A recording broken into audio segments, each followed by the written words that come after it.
श्री परमात्मने नमः। हरये नमः।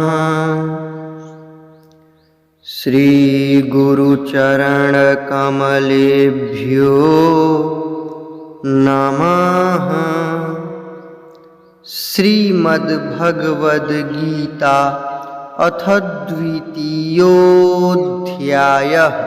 श्लोक 66। नास्ति बुद्धिरयुक्तस्य न चायुक्तस्य भावना न चाभावयतः शान्तिरशान्तस्य कुतः सुखम्। नास्ति बुद्धिरयुक्तस्य न चायुक्तस्य भावना न चाभावयतः शान्तिरशान्तस्य कुतः सुखम्।